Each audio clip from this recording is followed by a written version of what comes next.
Bonjour à tous, ici donc Jérémy, je viens vous faire une petite vidéo. J'ai pas vraiment de bonnes nouvelles. Je ne sais pas si les gens s'en sont vraiment rendus compte. Quand on est frontal avec le business finalement, on se rend compte qu'il y a une nouvelle loi qui est passée en Europe au niveau de la TVA. La population avait, malgré le dégoût des États et des politiques, avait augmenté son pouvoir d'achat. Finalement parce que les Chinois faisaient passer leurs produits sans TVA, sans rien du tout. Ça s'en était ressenti dans le petit high-tech, dans les petits bijoux, vous savez, dans les trucs que vous achetiez sur eBay, sur AliExpress, sur Amazon, sur Rakuten. Vraiment, les choses ne coûtaient pas cher. Et là, finalement, ils ont instauré une loi et un nouveau système de douane. Ils ont renforcé les barrières douanières. Donc finalement, les dernières bribes de libéralisme et de libre-échange, c'est fini en Europe.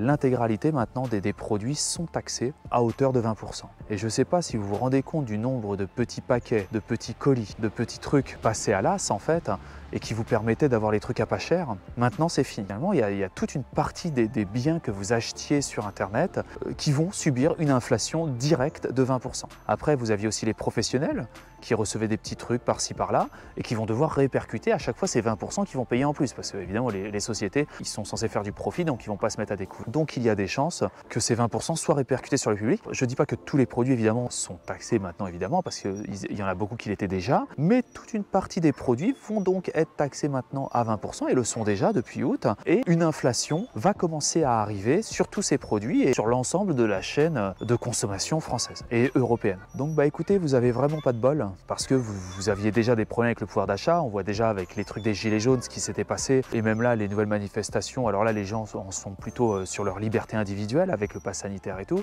et ils manifestent pour ça. Il va se passer un gros problème encore économique, parce que finalement, alors ils sont contents, quand ils ont pondu cette loi, l'Union européenne vous a expliqué que les produits, que les États allaient pouvoir engranger des milliards et des milliards. Seulement, c'est la population, donc ça c'est encore et toujours pour financer les États européens qui grossissent, et qui, surtout les États du Sud, qui ne font que grossir inlassablement et ont des finances publiques absolument aberrantes. Ils cherchent par tous les moyens des sources de financement. En l'occurrence, c'est une nouvelle source de financement, mais sachez que ça va leur juste, quand vous voyez par exemple pendant la crise Covid et tout le bazar, pendant que toutes les entreprises, les particuliers se serraient la ceinture, ces gens-là continuaient, les mairies, les régions, l'État, continuaient d'embaucher.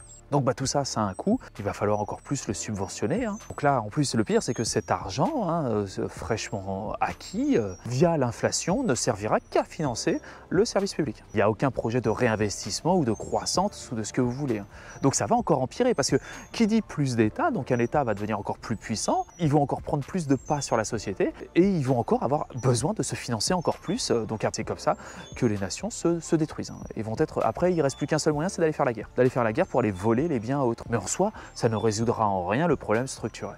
eBay, quand vous achetez sur eBay, vous le voyez, en fait, vous voyez les prix ont augmenté, mais vous ne le voyez pas parce qu'en fait les taxes sont intégrées au prix. Vous le voyez avec AliExpress, quand vous achetez sur AliExpress, vous voyez maintenant il y a des lignes de TVA que vous voyez qu'il n'y avait pas avant. Et vous aviez un prix, par exemple une paire de chaussures, le prix a augmenté. Alors maintenant, évidemment, vous, ce que vous achetiez et tout ça, vous aviez certains produits même qui vont se retrouver en magasin, qui vont subir une inflation directe. Donc après, alors c'est sans compter l'inflation naturelle et sans compter l'inflation que tous les économistes, on va dire indépendants, dénonçaient, à savoir le quantitative easing, l'impression de papier-monnaie, cette impression d'euros par la BCE et de dollars par la Fed, qui crée là une inflation encore immense. On voit bien toute l'impression et les rachats de crédit que la BCE a encore effectué, et ça va encore augmenter l'inflation. Ne croyez pas. Alors comment se protéger? Évidemment, vous allez me dire, ouais, ça sert assez bien de gueuler, mais comment se protéger? Alors moi, ma protection, ça a été de m'expatrier, tout simplement, littéralement, et aussi ne pas détenir.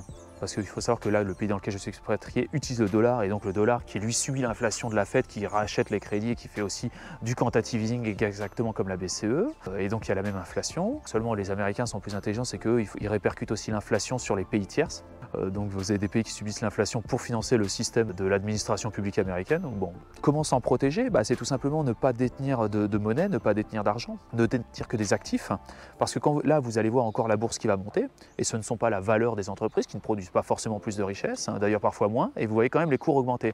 Mais c'est qu'en fait, la production de richesse n'est pas corrélée à la monnaie et n'est pas corrélée à la masse monétaire. Donc si la masse monétaire augmente, les actions augmentent par la même occasion, étant donné eux, ils sont corrélés sur la richesse et sur la production de richesse. Et de toute façon, l'inflation est absorbée par les sociétés. Les sociétés vont répercuter l'inflation sur les gens qui vont acheter. Donc évidemment, ces sociétés après qui reversent les bénéfices ne sont pas assujetties à cette inflation et c'est pour ça que les cours augmentent. Sauf cas spécifiques de sociétés qui, elles, sont liées à tout ça. Alors ce qui est intéressant, c'est quand vous avez des crédits, évidemment, vu que l'argent vaut moins, vous avez acheté l'argent à un certain moment et là, l'argent plus, donc la valeur de votre crédit baisse, qu'il y a une augmentation de la masse monétaire. Le mieux du mieux, c'est carrément d'emprunter pour acheter des actions. Alors là, c'est le best du best parce que vous aviez des actions qui, elles, vont augmenter et en plus, le coût du crédit, lui, va baisser. Vous voyez ce que je veux dire? Attention, hein, je mentionne que emprunter sur les marchés est risqué, mais en effet, moi, un cas que je pratique, c'est donc j'ai du capital, mais par rapport à ce capital, j'ai une masse d'emprunts disponible et j'emprunte sur les marchés, je vais emprunter entre 0,7 et 1,5%. Seulement quand vous avez des rendements de dividendes qui sont à 3%, sans compter l'augmentation, mais ça on ne parle pas de plus-value latente, mais déjà vous avez des dividendes de 3%, donc pour vous c'est très rentable. Le coût du crédit baisse parce que la masse monétaire augmente et elle se répercute par le prix de vos actions qui augmente. Donc vous touchez les dividendes, les prix des actions augmentent, la valeur de l'argent baisse et c'est un moyen de s'en sortir et de pallier à la folie des États et des administrations publiques. Prochaine grosse crise, et on voit bien à chaque fois que la Fed ou que la BCE commence à avoir un discours, il faudrait remonter les taux, c'est là où on voit que tout rebaisse. Pourquoi? Tout simplement parce qu'on est énormément à emprunter, parce qu'il faut savoir qu'en plus de l'argent que vous empruntez sur les marchés financiers, ce n'est pas de l'argent qui est issu du fruit de votre travail. Donc si vous êtes taxé, si vous subissez des taxes sur le travail, des taxes sur le salaire, des taxes cotisations, ce que vous voulez, emprunter sur les marchés, vous n'avez pas de cotisation sur ce montant-là. Donc il est complètement exonéré, c'est de l'argent qui est absolument exonéré. Donc déjà, si par rapport à un montant de 1000 emprunté, c'est quasiment 2000 qui auraient été issus de votre salaire, étant donné qu'il y aurait eu peut-être 100% de cotisation, de taxes, de TVA, de blablabla. Vous voyez, très très intéressant. Ça l'est un petit peu moins si vous êtes dans un pays où vous n'avez plus aucune fiscalité sur les revenus, si vous avez fait les bons choix. On voit très bien que les marchés commencent à réellement baisser quand ils disent qu'ils vont remonter les taux. Parce qu'à partir du moment, si je touche par exemple 3% de dividendes, que là j'ai un emprunt à 1%, donc c'est-à-dire j'ai 2% par an, sans même avoir d'argent finalement, juste avec de l'emprunt monétaire, vous faites 2%, vous avez un delta de 2%. Mais si ils venaient à remonter, donc la BCE, la Fed commence à remonter les taux directeurs, on remonte à 3%, 4%, là je deviens déficitaire et donc je suis obligé de revendre une partie. Le problème c'est qu'après c'est que ça fait un effet en chaîne, c'est qu'étant donné que j'avais déjà des emprunts sur les marchés, si tout le monde se met à revendre, moi-même je dois revendre parce que je suis moins rentable et que je vais perdre de l'argent cette fois, donc tout le monde va vendre et le problème c'est qu'après vous avez des appels de marge qui vont se faire parce que toutes les valeurs des actions, parce que tout va baisser instantanément étant donné que tout le monde a emprunté dans tous les sens sur l'intégralité des marchés du monde entier. Donc tout le monde allège ses positions et tout le monde le sait très bien que vu que ça va alléger, on va avoir peut-être des appels de marge et donc on doit alléger nous-mêmes nos crédits, encore plus de crédits. Et alors là, et c'est là ce qu'on peut appeler un mini craquement et c'est pour ça que la Fed et la BCE sont pris au piège. Ils ne peuvent plus augmenter les taux directeurs parce que sinon ça va faire un effet en chaîne. Il faut comprendre que des taux extrêmement bas arrangent énormément les États qui permettent de se financer via le quantitative easing et via l'impression de papier-monnaie, littéralement, permettent de se financer à zéro, voire même à des taux négatifs, mais quand on vous annonce un taux négatif, c'est vous qui payez. C'est au travers de l'inflation, au travers des loyers régulés, au travers plafonnement par exemple des loyers quand vous êtes propriétaire et tout, ou alors des retraités qui sont soumis eux à l'inflation parce que on va vous annoncer une revalorisation des retraites à 1%, mais l'inflation finalement aura grimpé de 7%, mais personne, mais les chiffres ont été tronqués, évidemment, vous ne pouvez pas dire que l'inflation a augmenté de 4% et en même temps laisser les retraités revaloriser à 1%, donc on est obligé de mentir sur les chiffres de l'inflation. Voilà la belle arnaque. Donc alors il faut comprendre que tout ça avait été dénoncé depuis plus de 300 ans par les économistes libéraux qui vous expliquent qu'il faut amoindrir le poids des États, finalement avoir une meilleure gestion des finances publiques et c'est pour ça qu'on disait moins d'État, moins d'administration parce que ça aurait baissé les coûts et tout ce schéma d'asservissement maintenant et d'esclavage du travailleur privé au profit du travailleur public. Il suffit juste de demander moins de services publics, moins d'État. C'est ça la solution en gros. Alors évidemment, quand vous protégez, vous achetez des titres, vous expatriez, tout ça c'est des moyens détournés. Mais le problème de fond reste le poids de l'État et vraiment la grosseur de l'administration. Et tant que vous n'aurez pas résolu ce problème, et comme je disais dans une ancienne vidéo, ça a vocation, on dirait, à toujours grossir. Et dans n'importe quel État, ça a toujours vocation à grossir. À un moment, il faudrait qu'on développe de nouveaux économistes, mais le problème c'est que même les économistes sont issus de formations payées par l'administration qui est censée elle-même se reproduire. Donc vous voyez même des économistes comme Piketty ou ce que vous voulez, télé vont vous raconter des choses qui vont uniquement plaire à leur père, hein, parce que ces gens-là, finalement, ne vivent que de l'administration et sont en cheville avec tous ces gens. Il faudrait des écoles, carrément des écoles privées. Alors maintenant, il y a les livres, hein, quand même, les livres audio et finalement la propagation de livres économiques de manière libre qui nous permettent de nous instruire sans passer par les biais de l'école, qui a uniquement pour vocation à reproduire son propre système, hein, à faire de la consanguinité intellectuelle.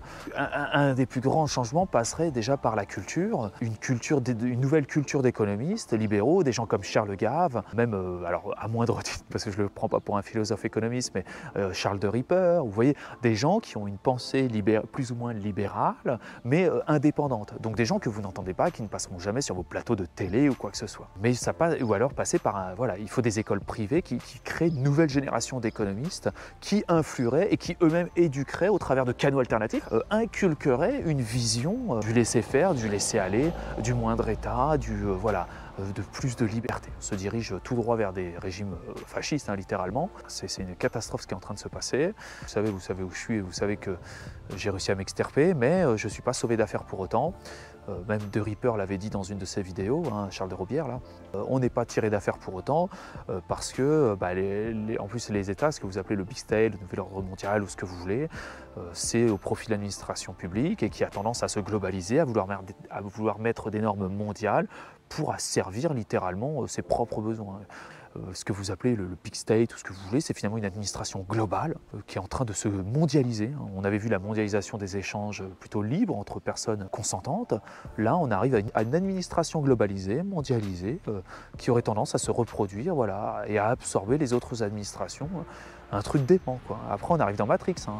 Vous n'êtes plus que du bétail, quoi. Littéralement, vous êtes du bétail. Comment vous vous en sortez? Sur le court terme, l'expatriation, la fuite. Hein. Sur le court terme, la fuite, hein, littéralement. Ça ne sert à rien d'aller manifester, de combattre et tout ça. Littéralement, vous n'y arriverez pas.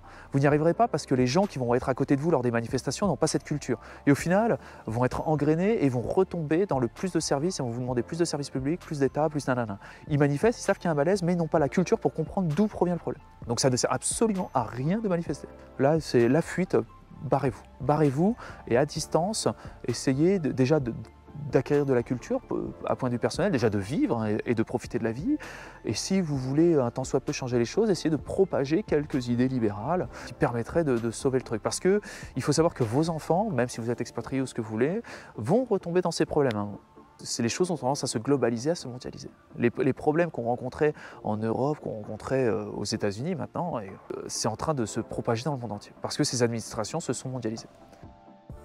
Un grand merci pour avoir visionné cette vidéo en entier. Si cette vidéo vous a plu, n'hésitez pas à vous inscrire sur ma chaîne et à liker cette vidéo. Un petit pouce bleu fait toujours plaisir et m'encourage dans mon travail. Je vous encourage aussi à laisser un commentaire si vous avez des remarques par rapport à la vidéo ou bien à la réalisation. Merci à tous et à bientôt.